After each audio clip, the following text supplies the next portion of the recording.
Hello guys, দুপুরবেলা খাওয়া দাওয়া করে যাচ্ছে একটা বৌদির বাড়িতে বৌদিকে সাজাতে। তো দেখো চলে এসেছি বৌদির বাড়িতে, আর এই যে সেই বৌদি। তো দেখো আমি বেস মেকআপ কমপ্লিট করে নিয়েছি, আর এই গাছগুলো থেকে ফুল তুলে নিলাম, আর এইগুলো কিন্তু এনাদের বাড়িরই গাছ। আর এইদিকে বৌদি সাজুগুজু করছে, আর দাদা বাড়ির সব কাজগুলো করে নিল। ভাবা যায় কত ভালো বর।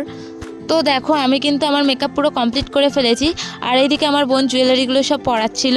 আর উনি কিন্তু আমাকে আগেই বলেছিল যে আমাকে কিন্তু লাইট মেকআপ করবে না, মানে আমার যেমন স্কিন কালার, স্কিন টোন যেমন তেমনই কিন্তু মেকআপ করিয়ে দিও।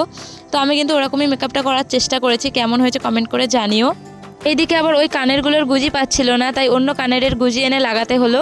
এইদিকে উনি সাজুগুজু করতে করতে বারবার উঠে গিয়ে দাদার জিনিসপত্র খুঁজে খুঁজে দিচ্ছিল।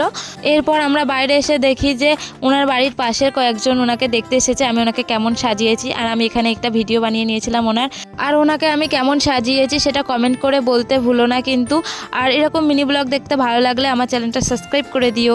টাটা।